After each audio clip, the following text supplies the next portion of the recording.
Jokowi hari ini, Kamis 30 Mei 2024, merangkum dua berita pilihan, antara lain Mabes Polri buka suara terkait penghapusan dua nama dalam daftar pencarian orang kasus Vina di Cirebon, hingga Kamar Dagang dan Industri Indonesia buka suara terkait gaji karyawan yang dipotong untuk Tapera. Mabes Polri buka suara terkait penghapusan dua nama dalam daftar pencarian orang kasus Vina di Cirebon. Alasan pihak kepolisian menghapus dua nama tersebut adalah karena belum mengantongi bukti-bukti kuat keterlibatan dua orang tersebut. Hal itu disampaikan Kadif Humas Polri Irjen Pol Sandi Nugroho kepada wartawan pada Kamis 30 Mei 2024. Dia mengatakan kedua orang tersebut dihapus status DPO-nya karena hingga saat ini alat bukti yang mengarah ke mereka belum cukup kuat. Namun bila nantinya ditemukan alat bukti dan saksi tambahan, Polri akan dengan senang hati menerima. Sandi menegaskan Polda Jawa Barat sudah bekerja keras melaksanakan kegiatan penyidikan lanjutan pada kasus Vina Cirebon. Terkait dengan kasus Vina, Polda Jabar sudah bekerja keras untuk bisa melaksanakan kegiatan penyidikan lanjutan tentang kasus tersebut, dan sempat dirilis oleh Kabid Humas Polda Jabar bahwa tersangka sudah, salah satu DPO sudah diamankan. Dan di dalam penutupnya kalau rekan-rekan mungkin bisa melihat atau mengingat kembali, di sana Kabid Humas Polda Jawa menyampaikan apabila ada informasi, ada alat bukti yang lain yang bisa membuat lebih terang benderang dalam kasus ini, mohon disampaikan.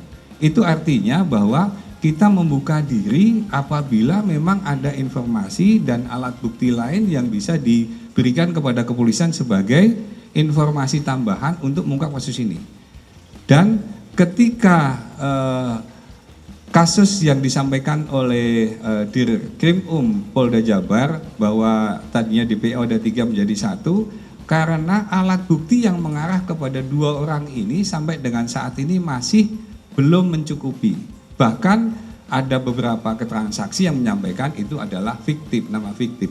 Nah, oleh karena itu masih didalamin, masih dikerjakan. Apabila memang ada keterangan, informasi, tambahan alat bukti, tambahan saksi ataupun yang lainnya untuk membuat terang benderang tindak pidana ini, tentu saja kepolisian akan sangat berterima kasih. Dan bahkan kita juga sangat berterima kasih karena saat ini juga banyak sekali para pengamat, para ahli hukum, para narasumber yang sudah membahas masalah kasus Vina ini dengan luar biasa. Tentu saja ini menjadi penyemangat bagi Polri bahwa dalam menyidik kasus Vina ini Polri nggak sendiri. Polri didukung oleh banyak pihak, Polri diperhatikan oleh banyak pihak untuk bisa kasus ini bisa menjadi lebih terang benderang lagi.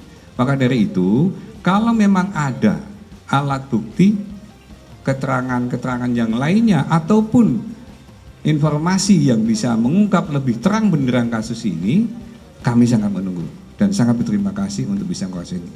Entah pernyataan siapa yang benar, namun yang pasti pihak kepolisian harus menangani kasus ini dengan teliti dan terbuka agar tidak memunculkan asumsi publik. Selanjutnya, Kamar Dagang dan Industri Indonesia merespons kebijakan pemerintah terkait tabungan perumahan rakyat. Kebijakan tersebut dirasa penting, namun harus kembali melihat dengan jeli keseimbangan antara pengusaha dan pekerja, terutama dalam masalah biaya yang dibebankan, karena tidak semua perusahaan dalam keadaan yang sehat. Hal tersebut disampaikan Ketua Umum Kamar Dagang dan Industri Arsyad Rashid di sela acara Gotong Royong Sukseskan Program Pemerintah 2024-2029. Kadin Indonesia siapkan usulan white paper kebijakan ekonomi di kawasan Kemayoran, Jakarta Pusat, Rabu 29 Mei 2024. Menurut Arsyad, tantangan penyediaan rumah adalah soal pembiayaan. Namun dirinya juga tak ingin pembiayaan rumah untuk pekerja justru membebani perusahaan. Dan yang perlu dipertimbangkan adalah tidak semua perusahaan itu sedang dalam kondisi yang sehat. Terkait kewajiban keikutsertaan Tapera, Ketua Kadin menyebut harus dilihat dulu titik temunya. Harus melihat dengan jeli. Di sini penting sekali. Di sini namanya kesinambungan, ya, balancing antara yang namanya pengusaha dan juga pekerja. Nah, ini maksud dan tujuannya baik. Ya, tinggal bagaimana supaya jangan memberatkan pengusaha, tapi juga membantu yang namanya pekerja. Ini yang memang harus kita lakukan. Makanya kenapa Kadin Indonesia contohnya. Dalam sejarah belum pernah terjadi kita melakukan MOU selama ini ya dengan yang namanya semua pekerja dan buruh ya. Kenapa? Penting sekali. Karena kenapa? Kalau untuk tadi yang saya katakan stakeholders membangun ke depan, itu bukan hanya pengusaha tapi juga pekerja. Nah, pekerja itu sebagian daripada itu. Karena apa? Tadi tanpa ada pengusaha, nggak ada pekerja. Nggak ada pekerja, nggak ada pengusaha. Ini perlu dua-duanya. Nah, jadi ini bukannya saya tidak mau memberi komentar terhadap ini, tapi kita harus meneliti lebih lanjut. Intinya adalah spiritnya harus yang balance antara pengusaha dan pekerja. Utamanya itu. Nah, inilah yang kita perlukan kata-kata gotong royong. Bagaimana contoh waktu itu Jepang di tahun 70-an. Itu bisa maju bila mana sinergi di antara pengusaha dan pekerja itu jadi satu. Kenapa? Kan kita tujuannya sama. Tujuannya menuju Indonesia emas. Dan tidak bisa dilakukan sendiri-sendiri, harus bersama-sama.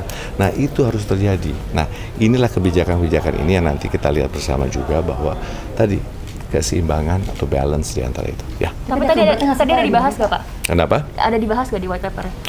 Nantinya pastinya dong. Karena bukan apa, dalam konteks itu adalah semua policy-policy yang ada. Tapi penting sekali tadi juga bahwa balance antara pengusaha dan pekerja. Pekerja harus mengerti bagaimana tantangan pengusaha. Pengusaha juga mesti mengerti apa yang dibutuhkan oleh pekerja. Nah, ini titik ini harus kita cari. Ya. Tapi ada rasa keberatan nggak sih Pak dari pengusaha, Pak, keberatan soal bukan ini masalah bukan apa. Keberatan adalah masalah biaya semuanya. Nah, ini harus kita lihat. Balancing ini saya katakan tadi, titik temunya harus ada. Harus. Karena apa? Dua-duanya penting. Saya katakan tadi katakan bahwa untuk perumahan daripada kerja penting, tapi kan juga penting bagaimana jangan sampai beban, dan juga harus dilihat nggak semua perusahaan itu sehat, ada perusahaan-perusahaan yang tidak sehat, ya kan? Jadi ini harus kita lihat kembali gitu. Jadi nggak bisa hanya suatu general statement mengatakan ini nggak, ini harus kita makanya kenapa Kadin selalu menitik beratkan bagaimana balance antara itu. Berarti tidak bisa dipukul rata gitu Pak ya? Tidak bisa diwajibkan berarti ya Pak ya? Nah, itu saya katakan kita harus lihat dulu masalah dua aja, tapi penting titik temunya dulu, ya, oke? Jangan sampai kebijakan pemerintah yang bertujuan untuk mesejahterakan rakyat justru malah membebani rakyat. Demikian Voy hari ini, nantikan berita selanjutnya dengan subscribe YouTube Voy.id dan follow Voy.id di Instagram dan TikTok. Sampai jumpa.